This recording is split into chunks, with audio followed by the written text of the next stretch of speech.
Assalamualaikum warahmatullahi wabarakatuh. Perkenalkan, nama saya Muhammad Franky Dunggio dan teman saya. Baik, perkenalkan nama saya Nurul Izzah. Baik, kami dari kelompok 10. Kali ini kami akan membawakan materi tentang hak asasi manusia dan rule of law. Baik, yang pertama pengertian dari hak asasi manusia. Hak asasi manusia adalah hak dasar yang dimiliki manusia sesuai dengan kodratnya menurut ketetapan MPR, bahwa hak asasi manusia adalah hak dasar yang melekat pada diri manusia secara kodrati, universal, dan abadi sebagai anugerah Tuhan Yang Maha Esa. Yang kedua, tujuan dari hak asasi manusia. Tujuan dari hak asasi manusia adalah melindungi hak manusia untuk hidup dengan harga diri, yang meliputi hak untuk hidup, hak atas kebebasan, dan hak keamanan. Jadi hak asasi manusia mendorong tindakan yang dilandasi kesadaran dan tanggung jawab untuk menjamin bahwa hak-hak orang lain tidak dilanggar. Jadi HAM atau hak asasi manusia terdiri dari 4 ciri-ciri pokok. Nah, ini hakiki, universal, tetap, dan utuh. Baik, selanjutnya pengertian dari hak asasi manusia menurut para ahli. Menurut David Betham dan Kevin Boyle, hak asasi manusia adalah hak-hak individual yang berasal dari berbagai kebutuhan dan kapasitas masing-masing manusia.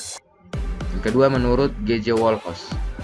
G.J. Wallhouse mengemukakan pendapatnya tentang pengertian hak asasi manusia, itu sebagai sebuah hak yang sudah mengakar atau melekat dalam diri manusia dan merupakan bagian dari hak-hak yang tidak boleh dihilangkan. Menghilangkan hak asasi manusia, menghilangkan hak asasi manusia orang lain, bagi dia sama saja dengan menghilangkan martabat dan derajatnya sebagai manusia. Yang bagian B, yaitu hak asasi manusia yang ada di Indonesia.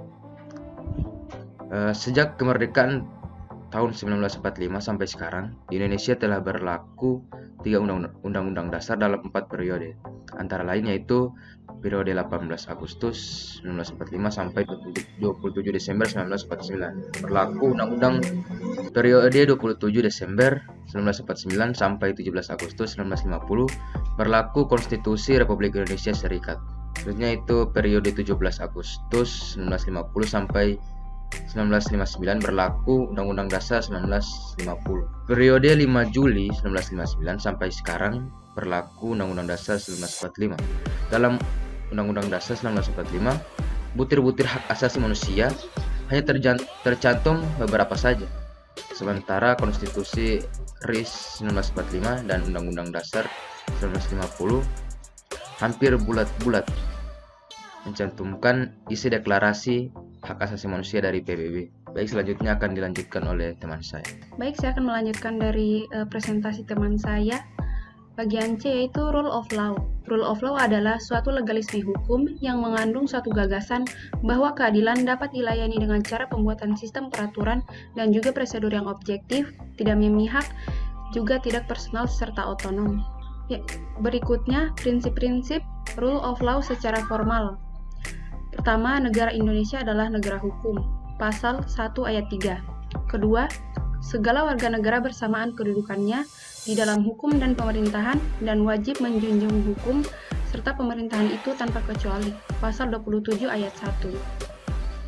Ketiga, setiap orang berhak atas jaminan perlindungan, pengakuan serta kepastian hukum yang adil serta perlakuan sama di hadapan hukum.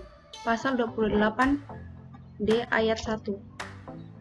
4. Setiap orang berhak untuk bekerja serta mendapat imbalan dan perlakuan yang adil dan juga layak dalam hubungan kerja. Pasal 28D ayat 2. Berikut yaitu formal terhadap rasa keadilan bagi rakyat Indonesia dan juga keadilan sosial sehingga diatur dalam pembukaan Undang-Undang Dasar 1945. Maka video penjelasan dari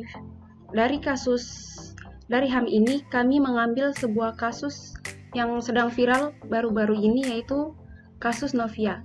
Awalnya kaitannya dengan HAM ini, awalnya kasus Widya Novitasari ini tidaklah mencuat di publik, namun ada beberapa pengguna platform media sosial yang mengangkat kasus ini, sehingga kasus ini viral di berbagai media sosial lain.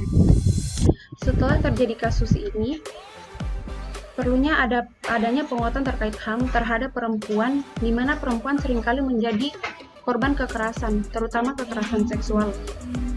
Kaitannya dengan HAM ini, seperti yang ada di dalam HAM itu ada 4 kebebasan, yaitu pertama kebebasan berbicara, kebebasan beragama, kebebasan dari rasa takut, dan kebebasan dari kemerawatan. Dari kasus Novia ini terkait kebebasan dari rasa takut, dari 4 kebebasan tersebut kaitannya dengan kasus Novia, yaitu ia diancam oleh kedua orang tua tersangka sehingga ia mengalami depresi dan takut untuk berbicara kepada orang lain, dan akhirnya ia memilih untuk mengakhiri hidupnya dengan menengguk minuman yang mengandung racun. Selanjutnya kami akan memutar video dari kasus ini.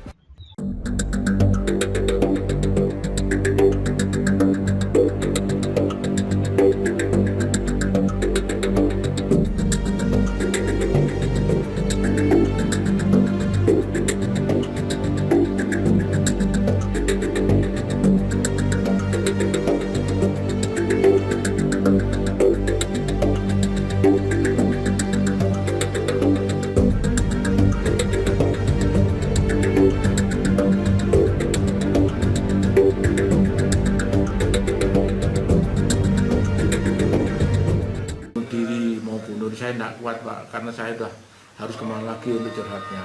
Saya arahkan, Mbak Novi jangan bunuh diri. Bunuh diri itu perbuatan yang tidak dibenarkan oleh agama.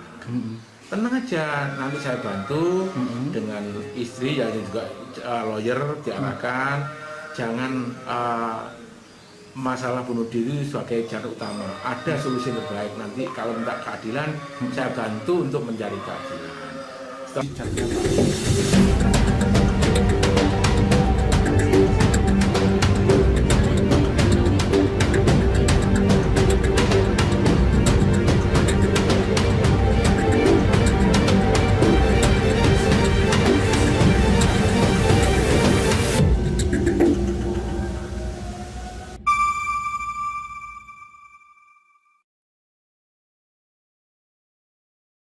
Baik, sekian materi dari kami. Wabillahi taufiq wal hidayah. Wassalamualaikum warahmatullahi wabarakatuh.